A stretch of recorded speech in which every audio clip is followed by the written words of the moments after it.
Men Yusupov Davlatjonman. Furqat tumani Chirkiy mahalla fuqarolar yig'inida yashayman. Mana shu soliqda boshlig'i va Gulirona Qosimova o'rtasida bo'lgan ishqiy munosabat bo'yicha 102 ga xabar bergan shaxsman. O'sha kuni 102 ga xabar berganman, shaxsimni oydinlashtirmasligini so'rab, lekin oradan 2-3 kun o'tgandan keyin Furqat tumani prokuraturasiga meni chaqirtirilgan. Kechki soat 1:30 gacha meni ushlab o'tirildi. Tungi soat 1:30 gacha. Erta bosimlar bo'ldi. Erta o'zimni shaxsiy o'sha fikrimni bildirdim, lekin bu fikrlarim bo'lmaydi, bu fikrlaring. Sen nima deyapsan? Melisidan battarman men deb o'sha Furqat tumani prokuraturasi o'rinbosari Bekzod aka o'zim bilan yuzma-yuz xonada o'zi narigi xonada kirib tushuntirish xatini yozib chiqdi-da, menga ko'rsatyapti. Qani buni o'qib ko'raychi, qanaqa ekan bu ichini deb o'qisam, hammasi ichki ishlar xodimlariga negativ fikrlar bildirilgan edi. Faqat shu Gulirona Qosimova bilan o'sha soliq boshlig'ini yonini olgan holatlarda keltirilgan u yerda. Yo'q dedim, bunga men qo'l qo'ymayman, bu bo'lmagan holat-ku, bu bo'lmagan narsalar-ku dedim. Keyin uka, sen aytganingni qilaver, sen agar hozir shularga qo'l qo'yib bermasang, soliqchilar seni kelib bosib qo'ymaydi dedi. Haligi endi o'zimda o'sha ishxonamni o'ylab, magazinimni o'ylab, tirikchiligimni o'ylab, oilamni o'ylab, haligi joyda qo'l qo'yib berdim. Lekin oradan qanchadir vaqt o'tgandan keyin Farg'ona viloyati prokuraturasiga chaqirtirildi. Sal ko'nglim yorishdi. Haligi joyga borgandan keyin endi bosim bo'lmasa kerak-da, shaffoflik bordir deb aytga borganimdan keyin aytda ham yana boshlandi. Seni qamayman, o'sha tergovchisi. Shaxsan meni telefonlarimgacha olib qo'yib, o'sha kuni tergov qildi. Keyin qarasam, bosim bo'lyapti. O'zim men 102 qilgan guvoh sifatida qatnashyapman hali joyda, lekin advokat olishga majbur bo'ldim. Sababi qarasam, charxpalak teskari aylanib ketyapti-da, o'zimga qarata ishlatyapti. Endi qonunni yaxshi bilmaymiz. Haligi vaziyatda o'zimni ehtiyot qilay deb 3 million so'mga advokat yolladim O'zbekiston tumanida. Keyin Xudoga shukr, advokatlarimiz boriga shukr, o'sha joyda meni o'sha qonuniy yo'l bilan olib chiqib ketdi. Bo'lmasa meni ham javobgarlikka tortmoqchi edi o'sha advokat. Turli xil bos seni qamayman degan joylari bor. O'zbekiston Respublikasida demokratik davlatda yashaymiz. 102 ga chiqqan odamni qamasa qanday bu tushunish mumkin? Hurmatli Shavkat Mirziyoyev, sizdan shuni iltimos so'raymiz. Hozirgi kunda mana bosimlar qilish boshlandi meni magazinimga. O'sha magazinimga soliqchilar kelib, chek yozishni boshladi. Hozir yaqinda bo'ldi, mana 5 million so'mlik shtraflar kelishni boshladi mana. Endi aqdam bosim bo'lgan. Gulirona Qosimovani tomonidan bosim bo'lgan, Telegramdan har xil nimalarni yozgan o'zi shaxsan. Eri tomonidan hali sud tugagandan keyin o'ldirib tashlayman, o'sha davlatni, boshqani, o'sha 102 chiqqanim uchun shu gaplarni aytib, turli xil bosimlar bo'lyapti. Zerikdim. Vobshe hozir holatim chataq. Nima desa bo'ladi? Bu yerda hozir bo'layotgan voqealar juda noto'g'ri ketyapti. Mana hozir ko'rdik, ichki ishlar boshlig'i va o'rinbosarini 4 yilga qamab yubordi. Vaholanki ular aybdor emasmidi? Aybdor emas lekin. Haqiqatan o'sha kuni men ko'rib, bilib telefon qilganman 102 ga. Ya'ni faxsh ishlarni ko'rgan. Faxsh ishlarni. Uni oldindan eshitib yurganmiz biz. Endi magazinda turaman, har xil gaplar keladi. O'sha kuni ham ikkilandim ozgina 102 ga chiqilishga, sababi endi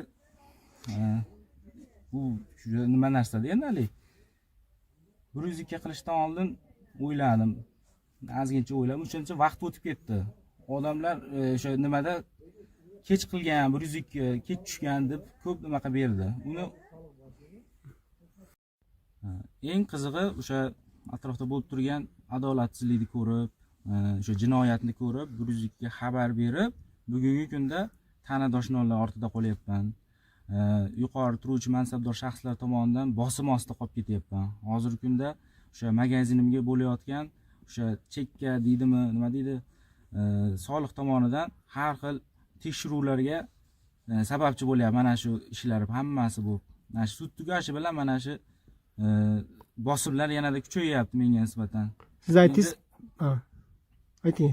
Endi bilmadim, O'zbekistonda 102 ga chiqib bir jinoyatni bilib turib uni tegishli joyga murojaat qilgan odamni shunchalik aybdor deb qarab unga nisbatan har xil bosimlar qilish, bu tushunmadim. Bu adolatli ishmi yo bilmadim.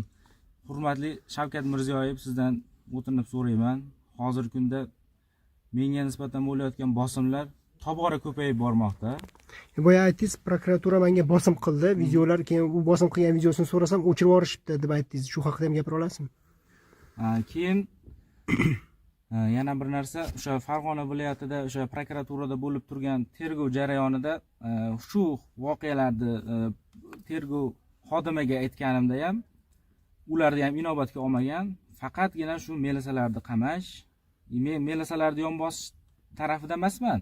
Hech kim menga bunday gapirasan deb majburlagan yo'q. O'zim ichimdan adolatsizlik bo'layotgani sababli mana shu videoni izoh berishga majbur bo'ldim. Iltimos qilib so'raymiz, hurmatli prezidentimiz Shavkat Mirziyoyev, siz adolatli prezidentsiz, yurtboshimizsiz. Sizdan adolat kutib qolamiz.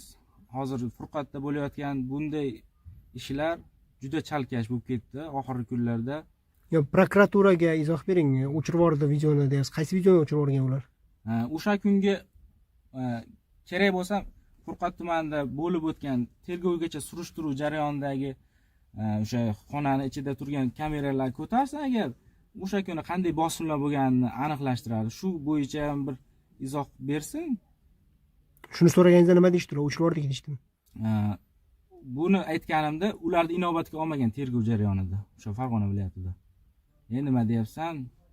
Xuddi u tergovchi biladi men bu yerda 100 ga qilganimni, ko'rib yonimda turgandek gapiradi hali joyda. To'lka bosim. Hech kim o'chirib yubordim demagan sizga video. Ism familiyangizni aytib tanishtirib olasiz. Yusupov Davlatjonman. Farg'ona viloyati Furqat tumanida yashayman, Chirkiy mahalla fuqarolar yig'inida. Necha yosh? 23 yoshman. Boshqa gaplar qolmadimi aytadigan? O'ylab ko'ring yana.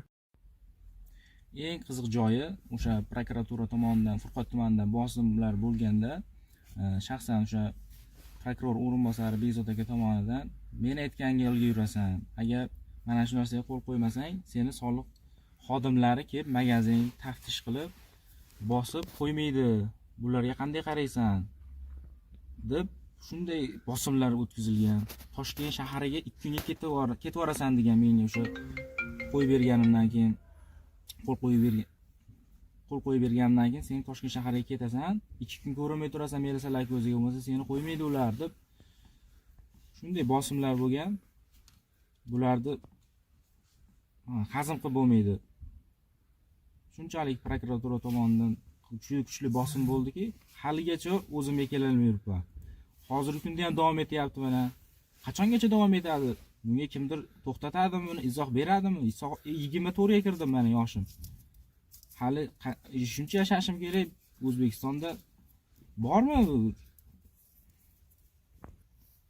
Hozirgi yangi O'zbekistonda o'zi adolatni ta'minlab beruvchi, adolatni himoya qiluvchi odamlar adolatsizlik bilan mana bunday ishlar qilishi, bilmayman, qonunga ham, u dunyoda ham to'g'ri kelmasa kerak deb o'ylayman, o'zimning fikrim. Shularni inobatga olishlaringni, bularga huquqiy baho berishlaringni xohlayman. Bu yerda bo'layotgan, internetda bu chiqayotgan Gulnora Qosimova tomonidan qo'yilayotgan videolarni hammasi ham rost emas. Buni ichida kommentariyalarda yozilayotgan to'maris ayol deb shunchalik ko'kka ko'tarishyapti. Unday holat bas. Hurmatli ijtimoiy tarmoq kuzatuvchilari, fikrlaringni bir tomonlama o'ylamanglar. Tangani ham har doim ikkinchi tomoni bo'lgan. Qars ikki qo'ldan chiqadi, hech qachon bir qo'ldan chiqmaydi. Shuni inobatga olinglar. Demak, siz shaxsan ko'rib guvoh bo'lgan shunaqa ishlarni? Shaxsan mana shu vaziyatda ko'rib guvoh bo'lgan shaxsman. Lekin guvoh bo'lgan insonni hozirgi kunda qamayman, u qilaman, bu qilaman, bosim ostida qolib ketishim, bu umuman hech qayerga siqmaydigan ish bo'lyapti hozir.